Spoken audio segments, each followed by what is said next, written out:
الحمد لله نحمده ونستعينه ونستغفره ونؤمن به ونتوكل عليه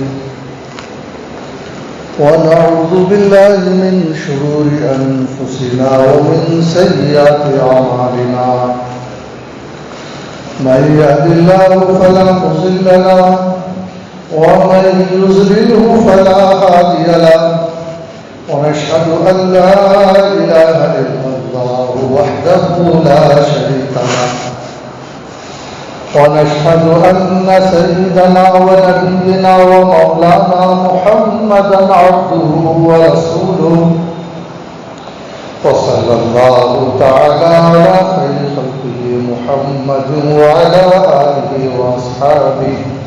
وأصحابه وبارك وسلم تسليما كثيرا كثيرا أما بعد فأعوذ بالله من الشيطان الرجيم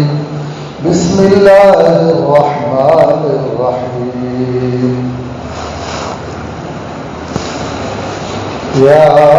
أيها الذين آمنوا استعينوا بالصبر والصلاة إن الله مع الصابرين صدق الله العظيم. بزرگان محترم، عزیز نوجوان ساتھیوں، اللہ تبارک و تعالی نے جو مخلوقات پیدا فرمایا ہے، اپنی ساری مخلوقات کو اللہ نے عجیب و غریب صلاحیتوں سے نوازا ہے. پرندے ہوں اتنا اچھا گھونسلہ بنا لیتے ہیں، جانور ہو بڑی ہنرمندی سے اپنا شکار کر لیتے ہیں. آپ ایک ایک مخلوق پر غور کریں، ان کے لیے گرمی سے بچنے، سردی سے بچنے کے اپنے اپنے اسباب مہیا ہیں، دشمن سے بچنے اور زندگی گزارنے کے ان کے آداب ہیں. پرندے بھی ہیں، کیڑے مکوڑے بھی ہیں، اور ان سب مخلوقات میں اللہ تعالیٰ نے انسان کو پھر اشرف المخلوقات بنایا ہے، اور اسے بڑا ہی اعلیٰ درجے کا دماغ دیا ہے جو کسی کو نہیں عطا ہوا ہے، اور ایسی عجیب و غریب صلاحیتیں دی ہیں ترقی کرنے کی، منصوبہ کرنے کی، اور مختلف قسم کے میدانوں میں ترقی کرنے کی، لکھنے کی، پڑھنے کی، بولنے کی، کچھ بنانے کی، ایجاد کرنے کی، یہ سب صلاحیتیں دیا ہے. اور بعضوں کو تو اللہ تعالیٰ نے ایسا دماغ عطا فرمایا ہے، اور بعضوں کو اللہ تعالیٰ نے ایسی ایسی صلاحیتیں عطا فرمائی ہے کہ جو قابل رشک ہیں. لیکن صاف بات یہ ہے اور غور و فکر کی بات یہ ہے، آدمی کتنا بھی ذہین ہو جائے، کتنا بھی طاقتور ہو جائے، کتنے بڑے عہدے پر کیوں نہ فائز ہو جائے، اور کتنی اچھی پلاننگ کرنے والا کیوں نہ ہو، اور کیسے ہی ہے دنیا کے اسباب کیوں نہ شامل کر لیا ہو، لیکن ایک بات صاف ہے کہ اتنا سب کچھ ہونے کے باوجود بھی اللہ کی مدد کی ہر وقت ضرورت ہے. اللہ کی مدد کے بغیر بڑے سے بڑا ذہین آدمی کمزور ہے، بعض موقعوں پر کچھ نہیں کر سکتا. اس کی لیاقت، اس کی ذہانت ایک جگہ آ کر رک جاتی ہے اور کہتی ہے کہ اب میں آپ کا جو مسئلہ ہے اس کے آگے میرا ذہن نہیں چلتا، اب میں بے بس ہوں. ایک موقع پر آ کر ڈاکٹرز کہتے ہیں اس مریض کے بارے میں ہم بے بس ہیں. ایک موقع پر آدمی تھکن محسوس کرتا ہے کہ میں یہاں اس کے آگے یہ کام نہیں کر سکتا. طالب علم ایک جگہ آ کر تھک جاتے ہیں، بھئی یہ کتاب پڑھنا میرے بس کی بات نہیں ہے. اور اس طرح مختلف قسم کے لوگوں کے الگ الگ حالات ہیں، وہ اپنے ایک ایک مسئلے کو لے کر سمجھتے ہیں کہ اس کا تو کوئی حل ہی نہیں ہے، یہاں تو میری زندگی کی گاڑی آگے بڑھ ہی نہیں سکتی. لیکن میں نے آپ حضرات کے سامنے جو آیت کریمہ کی تلاوت کی ہے، بعض احباب نے خوب اندازہ کیا ہوگا کہ واقعتاً ایسے مشکل گھڑی کے موقع پر اس آیت کو سمجھنا ہمارے لیے بہت ضروری ہے، جو ہمارے لیے رہنمائی کا سامان فراہم کرے گی۔ لیکن ایک آدمی کے پاس بظاہر کچھ بھی نہ ہو، اسباب کی ایک طاقت ہے، لیکن بعض دفعہ اگر اللہ کی مدد اس کے ساتھ ہو جائے تو اللہ کی مدد کے ساتھ ایک کمزور بھی بڑا طاقتور ہو جاتا ہے۔ جس آدمی کے ساتھ اللہ کی مدد ہو، اللہ کی نصرت ہو، اللہ کی رحمت ہو اور اللہ کا تعلق ہو، آپ حضرات کے ذہن میں ہے کہ ایک موقع پر غار ثور کے اندر حضرت ابو بکر صدیق رضی اللہ تعالیٰ اور حضرت سید رسول اللہ صلی اللہ علیہ وسلم موجود تھے، تو حضرت صدیق اکبر رضی اللہ تعالیٰ نے اس وقت پریشانی کا اظہار فرمایا، اور تھی بھی پریشانی کہ دشمن تلاش میں ہے، لیکن اللہ کے نبی صلی اللہ علیہ وسلم نے ارشاد فرمایا لا تحزن ان اللہ معنا، کہ ہمارے ساتھ تو اللہ ہے۔ تو اللہ کی مدد انسان کو جنگل میں آ جائے، پہاڑ پر آ جائے، غربت میں آ جائے، بیماری میں آ جائے، لیکن شرط یہ ہے کہ اللہ تبارک و تعالیٰ نے اس آیت کے اندر فرمایا اے مومنو استعینوا بالصبر والصلاۃ، تم لوگ اللہ تعالیٰ کی مدد حاصل کرو، اللہ سے نصرت حاصل کرو اور استعانت حاصل کرو، لیکن صبر اور نماز کے ذریعے۔ غور کرنے سے پتہ چلتا ہے صبر اور نماز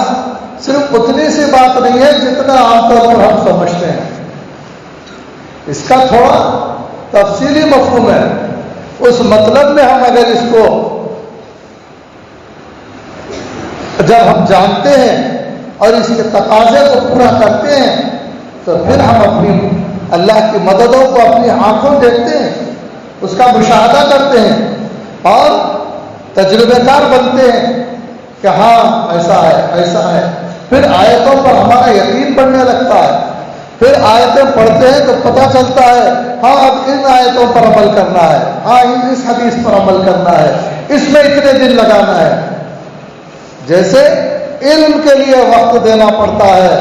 1 سال میں اتنا علم آتا ہے، 2 سال میں علم کی اور ایک مقدار پوری ہوتی ہے،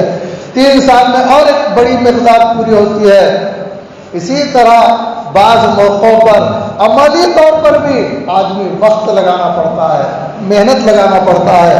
کوششیں لگانا پڑتا ہے، غور و فکر کرنا پڑتا ہے۔ عمل کے میدان میں کھڑے ہونے کے لیے بھی آیتوں کو سمجھنا پڑتا ہے، اس سے عملی سبق کیا مل رہا ہے غور کرنا پڑتا ہے، اسے عملی زندگی میں اس کو استعمال کرنا پڑتا ہے، اس کا فائدہ اٹھانا پڑتا ہے۔ اب ہم لوگ صبر کسے سمجھتے ہیں؟ کسی کے اوپر کچھ تکلیف آ گئی بولتے ہیں بھائی صبر کرو، کسی عزیز کا انتقال ہو گیا بھائی صبر کرو، ان اللہ مع الصابرین، صبر کرنے والوں کے ساتھ اللہ تعالیٰ ہے۔ ہاں ایک ہے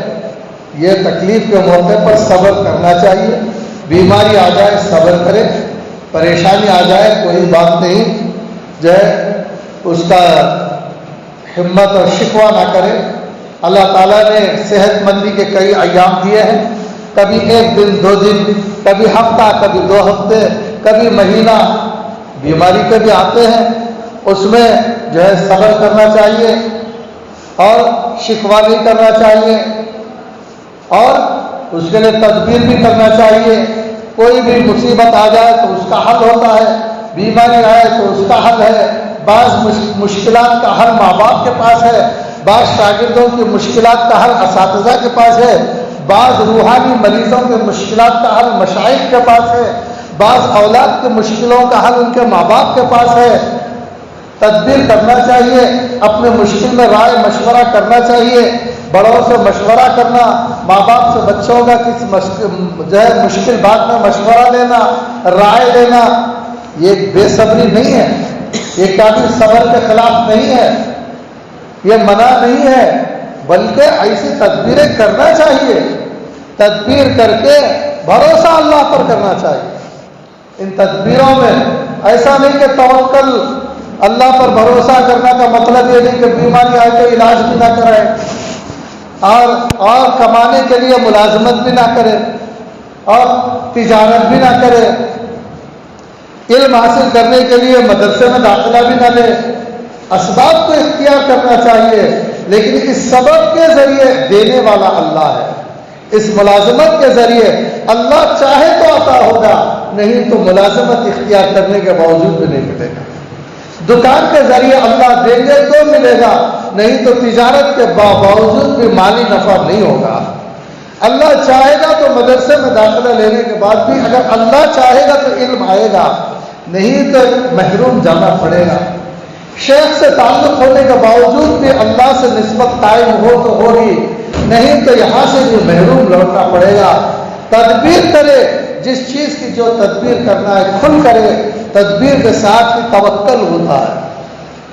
توکل علی اللہ کا مطلب جو ہے بے تدبیر نہیں ہے، ورنہ تو اسے علماء فضول توکل کہتے ہیں۔ وہ اللہ پر اعتماد فضول ہے۔ جو صحیح ہے، جو اجر کا ہے، جو عبادت کے درجے کا اللہ پر یقین اور اعتماد ہوتا ہے، وہ اسباب اختیار کر کے ہی ہوتا ہے۔ یہ دنیا دارالاسباب ہے،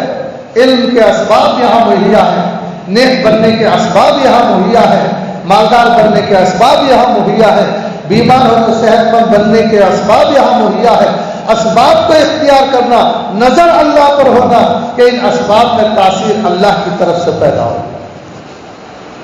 اللہ سے دعا کرنا، اللہ سے رجوع کرنا۔ جب اللہ کی مدد ساتھ ہوگی تو پھر جو ہے کام بنتے چلے جاتے ہیں۔ تو ایک تو صبر یہ ہے مشکلات کے موقع پر صبر کرنا، لیکن اصل مشکل، اصل تکلیف، انسان جو پریشان ہو جاتا ہے، دل جو دکھتا ہے، علماء نے لکھا ہے وہ اس موقع پر سب سے زیادہ انسان کو تکلیف ہوتی ہے، بیماری سے بھی زیادہ، غربت سے کی تکلیف سے بھی زیادہ، جب اس سے کہا جائے کہ سچی پکی توبہ کر لو، جب اس سے کہا جاتا ہے کہ گناہوں سے بچو، نگاہ کو غلط استعمال نہیں کرنا، تو یہ تکلیف اس کے لیے اتنی بڑی تکلیف ہوتی ہے کہ اس تکلیف کے لیے آدمی راضی نہیں ہوتا۔ اگر اس سے کہا جائے کہ گانے نہیں سننا ہے تو وہ کہے گا کہ میں مر ہی جاؤں گا۔ شراب پینے والے کو کہا جائے کہ شراب نہیں پینا ہے، وہ کہے گا کہ میری طبیعت خراب ہو جائے گی۔ بیڑی سگریٹ پینے والے سے کہا جائے کہ یہ نہیں کرنا ہے تو وہ کہے گا کہ میں اس تکلیف کو برداشت نہیں کر سکتا۔ تمباکو گٹکا کھانے والے نوجوان سے کہا جائے کہ اس سے منع ہے، یہ نہیں کھانا ہے، تو وہ کہے گا کہ میں تو جیتے جی ادمراسا ہو جاؤں گا، یہ مجھ سے نہیں ہو سکتا۔ بے پردہ خواتین سے کہے گا آپ پردے میں بیٹھو، وہ کہے گی کہ ہماری طبیعت ہی خراب ہو جائے گی۔ اور داڑھی مونڈنے والے اگر ان سے کہا جائے کہ تم داڑھی رکھو، بولے گے یہ تو ہم سے کبھی نہیں ہو سکتا، اس کی تکلیف ہمارے جو ہم گوارا نہیں کر سکتے، یہ ہمارے لیے پہاڑ اٹھانے سے بڑھ کر ہے۔ اور اسلامی لباس نہیں پہننے والا، ایسا لباس جینس پینٹ پہنے ہوئے، ٹخنے جو ہے چھپے ہوئے ہیں، ایسا نہیں کہ اسے ٹخنے کے اوپر کر لو پینٹ کو، اسلامی لباس اختیار کرو۔ یہ گناہ کا لباس، گناہ کا بولے تو وہی ٹخنے کے نیچے رہا تو، ورنہ ٹخنے کے اوپر پینٹ ہے چلے گا، جائز ہے۔ شرٹ ہے، شرٹ پہننا ناجائز نہیں ہے، ہاں البتہ اسلامی لباس نہیں ہے۔ اسلامی لباس وہی ہے جو مدارس میں پہنا جاتا ہے، ٹخنے کے اوپر ازار، کرتا جو گھٹنے کے نیچے، ٹوپی پہنتے ہیں اور اس کے اوپر دستار باندھتے ہیں، یہی ہے طریقہ۔ اور داڑھی بھی چھوٹی نہیں بلکہ جو ہے ایک مقدار میں ایک مشت تک جو رکھتے ہیں، یہ ہے پوری اسلامی حلیہ۔ لیکن بعض لوگوں کا یہ حلیہ نہیں ہوتا تو ان سے کہا جائے کہ یہ حلیہ ٹھیک کرو، داڑھی ایک مشت سے پہلے کاٹنا گناہ ہے، اس گناہ سے باز آؤ، تو وہ کہتے ہیں کہ داڑھی بڑھانا میرے لیے بہت تکلیف دہ ہے۔ اسلامی لباس اختیار کرنا اور یعنی تو کم از کم جواز کے درجے میں آ جانا، یہ بھی میرے لیے بہت مشکل ہے۔ ایسے موقع پر کہا گیا کہ جب کوئی آدمی جو ہے زندگی میں گناہ کی باؤنڈری پر چلا گیا ہے، کماتے کماتے حرام آمدنی کی طرف چلا گیا ہے، سود کی طرف چلا گیا ہے، انٹرسٹ کی طرف چلا گیا ہے، اور جو ہے رشوت کی طرف چلا گیا ہے،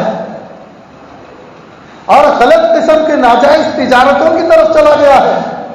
75% اس کی آمدنی حرام مال کی ہے، 25% جائز ہے۔ کاروبار دونوں طرح کے ہیں، حرام بھی ہے حلال بھی ہے۔ ایسے موقع پر کہا جاتا ہے کہ حرام کا دروازہ بند کرو، ناجائز آمدنی کا دروازہ اپنے اوپر بند کرو۔ جب کہا جاتا ہے ایسا تو نہیں ہو سکتا، اگر آپ کی بات ہم سن لیں گے تو 70% آمدنی کے ہم سے ہاتھ دھو لینا پڑے گا۔ ہمارا تو ایسا ہی ہے جسے علماء شرعاً ناجائز کہتے ہیں۔ ہم کیا کریں گے؟ بالکل آمدنی گھٹ جائے گی، حالات ہمارے بالکل دیگرگوں ہو جائیں گے۔ کئی گنا تجارت میں، کئی گنا ہمارے سوسائٹی کلچر میں گھس آئے ہیں، گھروں میں کئی گنا گھس آئے ہیں۔ گھروں سے گناہ کا ماحول ختم کرنا، جسم سے گناہ کا ماحول ختم کرنا، تجارتوں سے اپنا جو ہے گناہ کا ماحول ختم کرنا، خوشیوں اور غمیوں کے موقع سے گناہوں کا ماحول ختم کرنا، عبادت کی شکل میں جو گناہ آئے ہیں،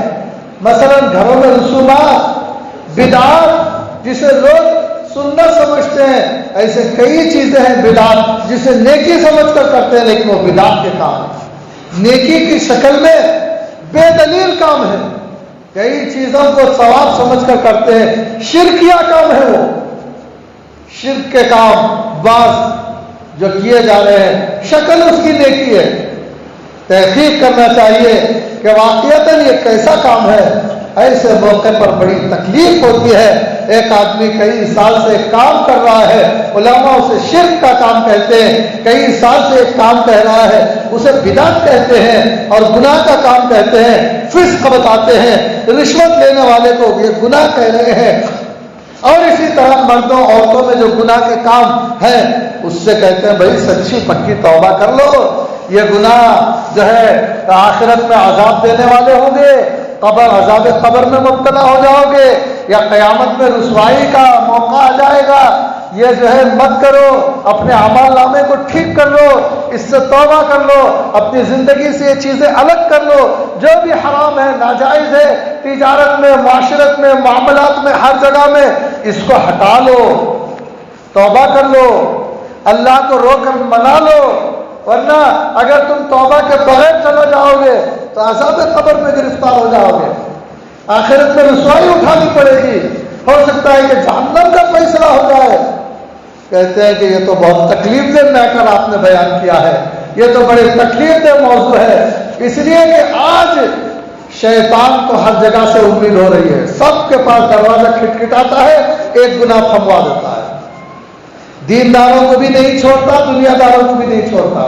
دنیا داروں کو کہتا ہے آپ یہ گناہ کر لیجئے، دینداروں کو کہتا ہے آپ یہ کر لیجئے، بعضوں کو کہتا ہے کہ شراب پی لو، دنیا پی رہی ہے، اور بعض دینداروں کو کہتا ہے کہ حسد کر لو، کیا ہونے والا نہیں دکھتا ہے، بعضوں کو کہتا ہے کہ اعمال نیکی کے اعمال ریاکاری کے ساتھ کر لو، نماز ریاکارانہ طور پر پڑھ لو،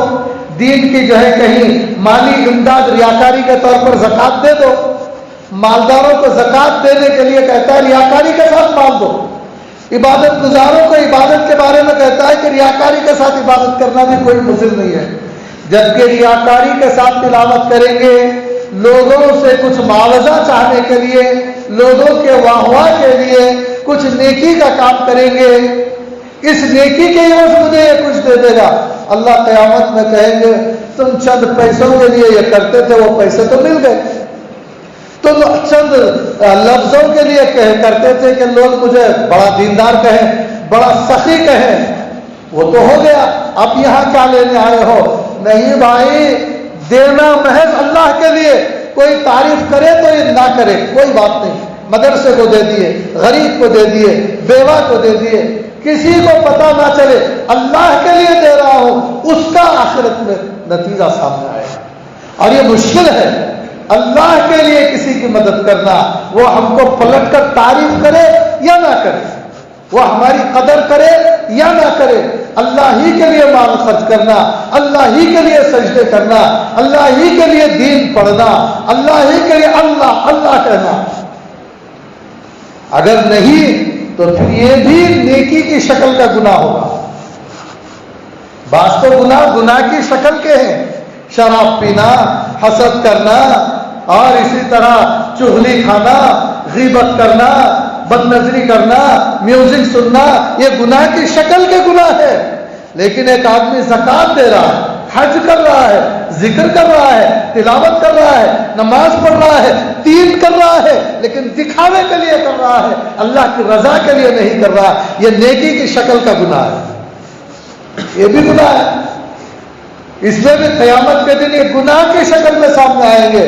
نہ ہم کو گناہ کی شکل کے گناہ کرنا ہے، نہ عبادتوں کے اندر گناہ کی روح بننا ہے۔ وہاں سے بھی گناہوں کو ہٹائیں گے تو یہ بڑی تکلیف دہ موقع ہوگا۔ میں سمجھتا ہوں کہ ہو سکتا ہے کسی کو 8 دن سخت دن رات کی محنت لگ جائے، کسی کو 1 مہینہ لگ جائے، اللہ سے روتے روتے گڑگڑاتے اپنے آپ کو دھوتے ہو سکتا ہے کسی کو 2 مہینے، کسی کو 4 مہینے، کسی کو 6 مہینے، لیکن کر کے تو دیکھیے، اللہ کے سامنے گڑگڑا کر تو دیکھیے، اپنے دل سے گناہوں کو مٹانے کی کوشش تو کیجیے، تمنا تو کیجیے کہ میرا دل ایسا ہو جائے جس کے اوپر گناہوں کا زنگ نہ ہو، میرے پاس آنکھیں ایسی ہو جائیں جس کے اندر جو ہے کسی قسم کے گناہوں کے ظلمات نہ ہو، میرے کان ایسے ہو جائے کہ اللہ تعالیٰ ان کانوں کو قبول کرے، اور میرا وجود ایسا ہو جائے کہ میرا وجود ایک بابرکت وجود ہو جائے،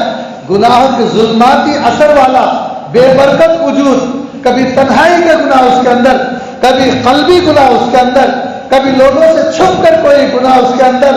زندگی گناہوں میں گزر گئی 40 سال، گناہ کرتے کرتے گزر گئی 50 سال کی، کبھی 2-4 مہینے اللہ سے روتے روتے مناتے پروردگار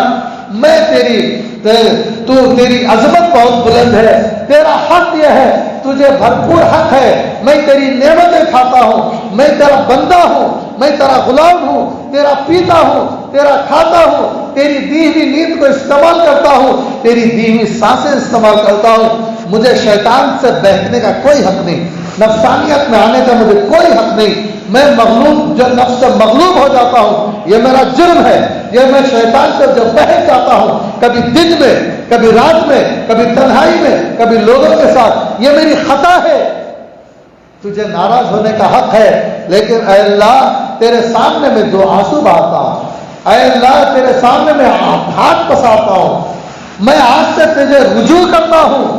میں توبہ کرتا ہوں، ظاہری گناہوں سے توبہ کرتا ہوں، باطنی گناہوں سے توبہ کرتا ہوں، ظاہری اعضاء کے گناہ سے توبہ کرتا ہوں، کیونکہ تو میرے ظاہر کے گناہ کو بھی جانتا ہے، باطن کے گناہ کو بھی جانتا ہے، تنہائیوں کے گناہ کو بھی جانتا ہے، اور بڑی ذہانت کے ساتھ نیکی کی شکل کے گناہ کو بھی تو جانتا ہے۔ اے اللہ ہر قسم کے گناہ سے میں رجوع کرتا ہوں، مجھے معاف کر دے۔ کہے یہ کہتے ہیں یہ صبر کا موقع ہوتا ہے، بڑی تکلیف ہوتی ہے، ادھر توبہ کر لیے اس کے بعد پھر جی چاہے گا، رات آئے گی تو وہ گناہ بلائے گا، مجموعہ آئے گا وہ گناہ کا تو وہ مجموعہ بلائے گا، جس دوست کے ساتھ گناہ کرتے تھے وہ دوست پھر گناہ کی دعوت دے گا، جن رشتہ داروں کے ساتھ بدعت کرتے تھے وہ پھر دعوت دیں گے، ان سے کہو اب نہیں اب نہیں اب نہیں، میں توبہ کر چکا، اب تکلیف ہوگی، نبھا کر بتاؤ، 8 دن 1 مہینہ 6 مہینے سال گناہوں سے بچتے بچتے طلب صادق ہوگی، واقعتاً گناہ سے بچنے کا ارادہ ہوگا، آنسوؤں میں سچائی ہوگی، توبہ میں ایک جو شرمندگی کی حقیقت ہوگی، اللہ تبارک و تعالیٰ نفسانیت سے نجات دے دے گی، اللہ کی مدد آ کر رہے گی۔ پوچھ کر تو دیکھو، حضرت ڈاکٹر عبدالحی رحمۃ اللہ علیہ فرماتے ہیں کہ کوئی گنہگار دنیا میں ایسا نہیں گزرا ہے جس نے اللہ کو گناہ کے لیے، گناہ سے بچنے کے سلسلے میں اللہ سے مدد طلب کی ہو، کبھی اللہ نے کسی گنہگار کی مدد نہ کی ہو، ایسا ایک واقعہ بھی نہیں بتا سکتا۔ کسی نے جنگل میں چاہا ہو، گناہ سے بچنا چاہتا ہو، اللہ نے بچا لیا، کسی نے مجمع میں چاہا ہو، اللہ نے بچا لیا، ہر ایک کو اللہ نے مدد فرمائی ہے، کیونکہ اللہ تعالیٰ صبر کرنے والوں کے ساتھ ہے۔ ان اللہ مع الصابرین، اللہ تعالیٰ صبر کرنے والوں کے ساتھ ہے۔ مطلب یہ ہے کہ سچی پکی توبہ کرنے والوں کے ساتھ اللہ تعالیٰ ہے، گناہوں کو چھوڑنے کا ارادہ کرنے والوں کے ساتھ اللہ ہے، اللہ کی مدد ان کے ساتھ ہے۔ وہ یہ نہ سمجھے کہ اس زمانے میں گناہ چھوڑنا آسان نہیں ہے، اس زمانے میں بے پردگی چھوڑنا آسان نہیں ہے، اس زمانے میں گالی گلوچ چھوڑنا آسان نہیں ہے، اس زمانے میں جو ہے جھوٹ چھوڑنا آسان نہیں ہے۔ مشکل ہے نہیں، مشکل ضرور ہے، لیکن اگر اللہ کی مدد سامنے آ جائے تو گنہگار سے گنہگار بھی نیک ہو جائے گا۔ خوب رویوں سے ملا کرتے تھے میر، اب ملا کرتے ہیں اہل اللہ سے، مت کرے تحقیر کوئی حضرت میر کی، اب یہ رابطہ رکھتے ہیں اللہ سے۔ میری رسوائیوں پر آسمان رویا زمین روئی، میری رسوائیوں پر آسمان رویا زمین روئی، میری ذلت کا لیکن آپ نے نقشہ بدل ڈالا۔ میری رسوائیوں پر زمین روئی آسمان رویا، میری ذلت کا لیکن آپ نے نقشہ بدل ڈالا۔ بڑی مشکل تھا، بڑی مشکل تھا میرے نفس امارہ کا چت ہونا، بڑی مشکل تھا میرے نفس امارہ کا چت ہونا، تیری تدبیر الہامی نے سر اس کا کچل ڈالا۔ کہتے ہیں کہ میں ایسے لوگوں کے پاس پہنچ گیا، میرا بڑا مشکل تھا نفس امارہ کا چت ہونا، میں گناہ سے بچنا مشکل تھا، میں ایسے لوگوں کے پاس پہنچ گیا جو سینئر تھے، وہ گناہ کو چھوڑ چکے تھے، سچی توبہ کر چکے تھے۔ میں میرے شیخ کے پاس پہنچ گیا، میں ایسے نیک لوگوں کے پاس پہنچ گیا۔ میں بروں کی صحبت میں بیٹھتا تھا، لیکن اب نیکوں کی صحبت میں بیٹھنے لگ گیا۔ میں گناہ کر کے ہنسنے والوں کی صحبت میں بیٹھتا تھا، میں نیکی کر کے بھی آنسو بہانے والوں کے ساتھ بیٹھنے لگ گیا۔ میں فجر چھوڑ کر سونے والوں کے پاس بیٹھتا تھا، میں نے تہجد گزاروں کو تلاش کر لیا ہے۔ میں دنیا داروں کے ساتھ بیٹھتا تھا، میں دنیا ہی میں فکر آخرت رکھنے والوں کو میں تلاش کر لیا ہوں، لہذا ان کے ساتھ بیٹھنے سے میرے نفس کو، میرا نفس بھی مغلوب ہو گیا۔ بھائیوں، تدبیر کرتے ہیں، کبھی مالدار سے ضرورت پڑتی ہے تو مالدار سے ملتے ہیں، کبھی کسی اور سے ملاقات کی ضرورت پڑتی ہے تو ملاقات کرتے ہیں۔ کیا ہماری آخرت کو بنانے کے لیے آخرت کا فکر رکھنے والے بندوں سے ہم نہیں مل سکتے؟ سچی توبہ، پکی توبہ اختیار کرنے کے واسطے یہ سچی توبہ کہاں ملتی ہے؟ کیا ہم وہاں جا کر وہ توبہ نہیں لے سکتے؟ ریاکاری کو چھوڑنے کے لیے اخلاص کون سی دکان میں ملتا ہے؟ کیا ہم اخلاص لا کر اپنے دل کا حصہ نہیں بنا سکتے؟ مشکل ہے، لیکن جب آپ کرنا چاہیں گے، قدم قدم پر اللہ تنہا نہیں چھوڑیں گے، ہر قدم پر آپ مدد دیکھیں گے۔ آدمی جتنی کوشش کرے گا، 2 آنسو نکالو، اس کی مدد ہے، رات کو رو، مدد ہے، دل دل میں پکارو۔ بہرحال یہ کام اس آیت کی روشنی میں ہمارے لیے بہت ضروری ہے کہ اگر کوئی آدمی کو گناہ کا جو ہے موقع ہے، گناہ نہیں چھوٹ رہے، گناہ چھوڑنے تکلیف ہو رہی ہے، تو کہنا پڑے گا تکلیف اٹھا لو،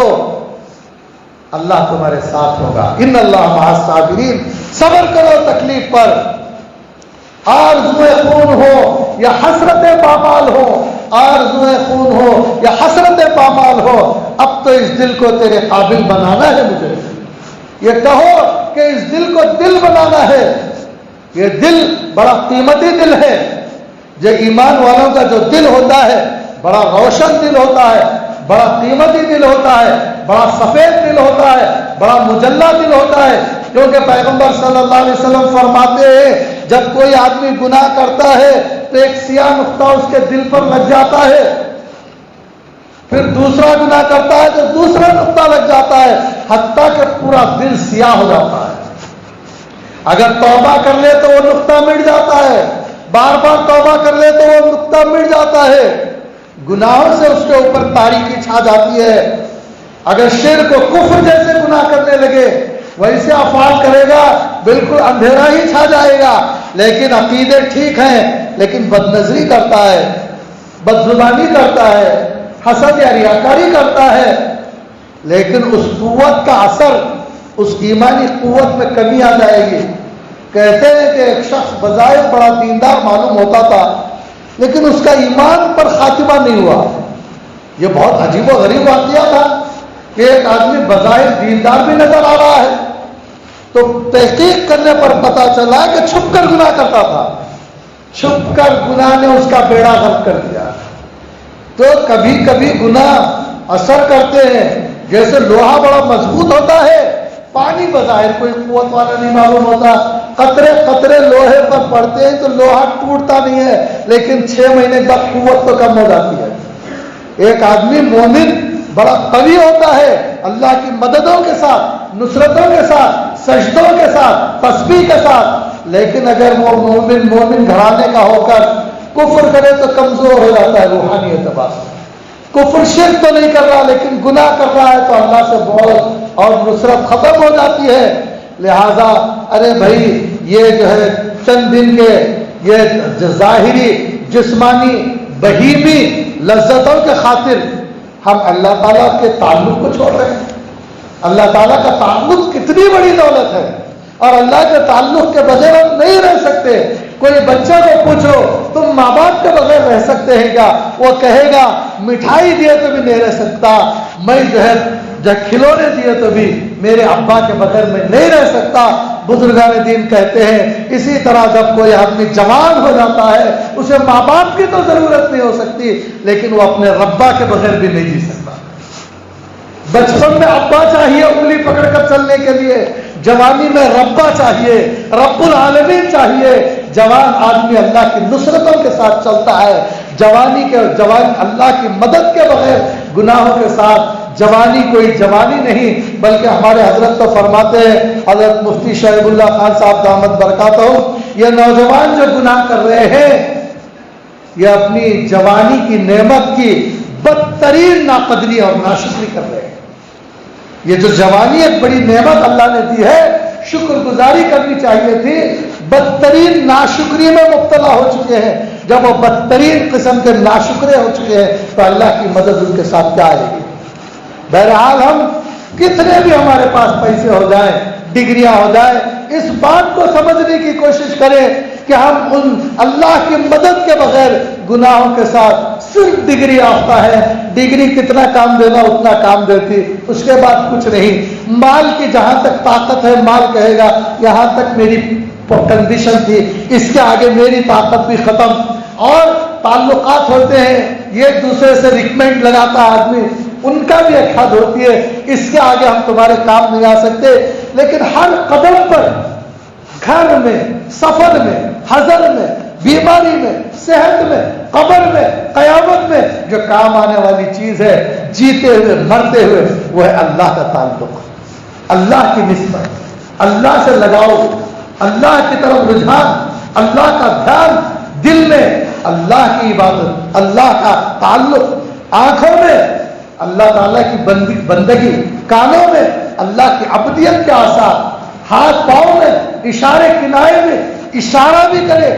تو عبدیت کے طور پر انگلی بھی ہلتی ہے تو خدا کی غلامی میں ہلتی ہے۔ تو پھر یہ وجود وہ کسی کا بھی کیوں نہ ہو، اللہ تعالیٰ چہرے شکلوں کو نہیں دیکھتے، کسی کے مالوں کو نہیں دیکھتے، بلکہ اللہ تعالیٰ تو دلوں کو دیکھتے، اللہ ہمارے اعمال کو دیکھتے ہیں۔ میں نے ایک بیان بڑی اہمیت کے ساتھ کرنا چاہا ہے اور میں نے یہ بتانا چاہا ہے کہ اولین طور پر دائیں ہاتھ کا جو صبر ہوتا ہے وہ صبر یہی ہے کہ آدمی جو ہے گناہ سے بچے اور یہ مشقت اٹھا لے کہ میں شیطان سے نہیں بہکوں گا، چاہے کچھ بھی ہو جائے، میں نفسانیت کی زندگی نہیں گزاروں گا، چاہے کچھ بھی ہو جائے، کچھ بھی ہو جائے، نوکری چھوٹ جائے، فاقے آ جائے، تجارت ٹھپ پڑ جائے، تنہا پڑ جاؤں، کچھ بھی ہو جائے، یہ بندہ دو عالم سے خفا میرے لیے ہے، تنہا ہو جاؤں گا لیکن تعلق مع اللہ کے بغیر زندگی گزارنے کو اپنی روحانی موت سمجھوں گا۔ اگر ایسا آدمی یہ کرے گا تو یہ انشاءاللہ یہ بہت بڑی بات ہو سکتی ہے۔ اس کا ارادہ کریں، اللہ ہماری شکلوں کو نہیں دیکھتا، جو محنت کرے گا، جو اس کے لیے ارادہ کرے گا، اسباب اختیار کرے گا، اللہ کو اللہ کے لیے پکارے گا، اور اس طرح کسی علماء دائیں ہاتھ کا صبر بولتے ہیں، ایک بائیں ہاتھ کا صبر ہوتا ہے، جو بیماریوں پر صبر جو کرتے ہیں نا، کسی کے انتقال صبر کرو، یہ ذرا دوسرے درجے کا صبر ہے۔ لیکن اس سے پہلے جس بات کی طرف ترغیب دی جا رہی ہے وہ گناہوں سے بچنے کا صبر، بالصبر والصلاۃ، ارے گناہوں کو باہر چھوڑ دو، گناہوں سے بچو، والصلاۃ، نمازوں کو اختیار کرو، یعنی عبادت گزار بن جاؤ۔ نماز پوری عبادت کا عنوان ہے، غلامی کا عنوان ہے۔ ارے سجدہ کرنے والوں، ارے تلاوت کرنے والوں، ارے مجھے سبحان ربی العظیم کہنے والوں، گناہوں کو باہر چھوڑ دو اور اس کے بعد سجدہ کرو۔ ان اللہ مع الصابرین، سچی پکا توبہ کرنے والے اور میرے لیے رونے والے، میرے سامنے جھکنے والوں کے ساتھ تو اللہ ہے۔